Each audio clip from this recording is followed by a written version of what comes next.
আসসালামু আলাইকুম। রোপাগাড়া কিন্তু শেষের দিক, মানে শেষই বলা চলে। এখন কিন্তু সার দেওয়ার পালা। কে কী সার দিবেন বা কতটুকু দিবেন দেওয়ার উপরেই আপনার মনে করেন যে রোপার চেহারা।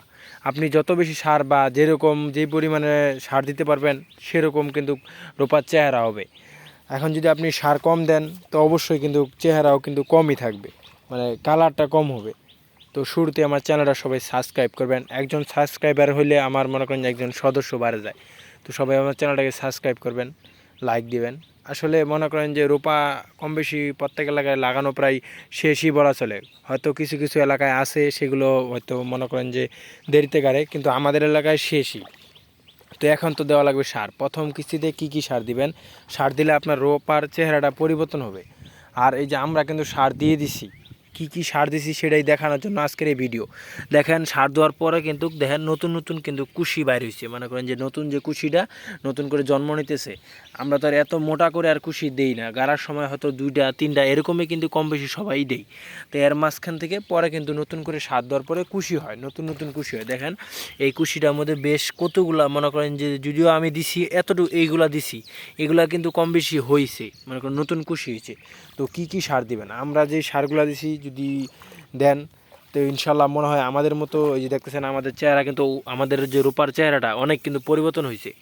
আর ঘাসমরা, যারা ঘাসমরা দেন নাই বা দিতেছেন বা দিতে চান, তারা আমার এই চ্যানেলের মধ্যেই একটা ভিডিও আছে ঘাসমরা নিয়ে। আমরা যেই ঘাসমরা দিছি, দেখেন আমাদের ঘাসমরা দেওয়ার পর খেতে কোনো প্রকার ঘাস নাই। আমি নিচে দেখাই, পানিটা যেহেতু নড়তেছে দেখেন। যদিও একটু মনে করেন যে আমাদের এদিকে ঘাসমরাটা কাজ কম করছে, কারণ মানে যখন ঘাসমরা দিছি তখন কিন্তু পানি ছিল না। মানে পানি দেওয়ার পরেই কয়েকদিন পরে প্রচুর পরিমাণে রোদ গেল। রোদ যাওয়ার কারণে ক্ষেতের পানি শুকায় গেছিলো। আর যেদিক দিয়ে আগে শুকাইছে ওদিক দিয়ে মনে করেন ঘাসমরাটা কাজ করে নাই, করছেও মানে কম, ঘাস হালকা পাতলা হয়েছে।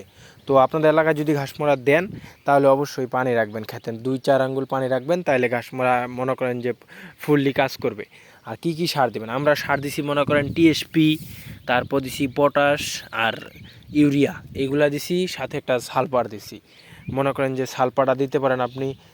আমরা যেই অনুযায়ী দিছি, যে পটাশ দিছি 15 কেজি, ইউরিয়া দিছি 15 কেজি, টিএসপি 15 কেজি, মনে করেন যে 3টা মিলে 45 কেজি আমাদের বিঘা, মানে 33 শতকে আমাদের এদিক 1 বিঘা, এই অনুযায়ী দেওয়া হয়েছে। আপনি আরও বেশি দিতে পারেন, আপনি বিঘা প্রতি মনে করেন যে প্রত্যেকটা 20 কেজি করে দিতে পারেন।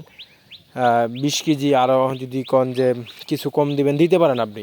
আপনার সার অনুযায়ী আপনার ক্ষেতের চাহিদা, মনে করেন যে কালার পরিবর্তন হবে রোপার। মনে করেন দেখেন আশেপাশে কিন্তু অনেকগুলাই লাল লাল কালার হয়ে আছে, মানে লাল হলদা কালার। আর আমাদেরটা কিন্তু দেখেন মানে নীল কালার, মানে সবুজ কালার হয়ে আছে। তো আপনি মনে করেন যেমন সার দেবেন ওইরকম কিন্তু পরিবর্তন হবে।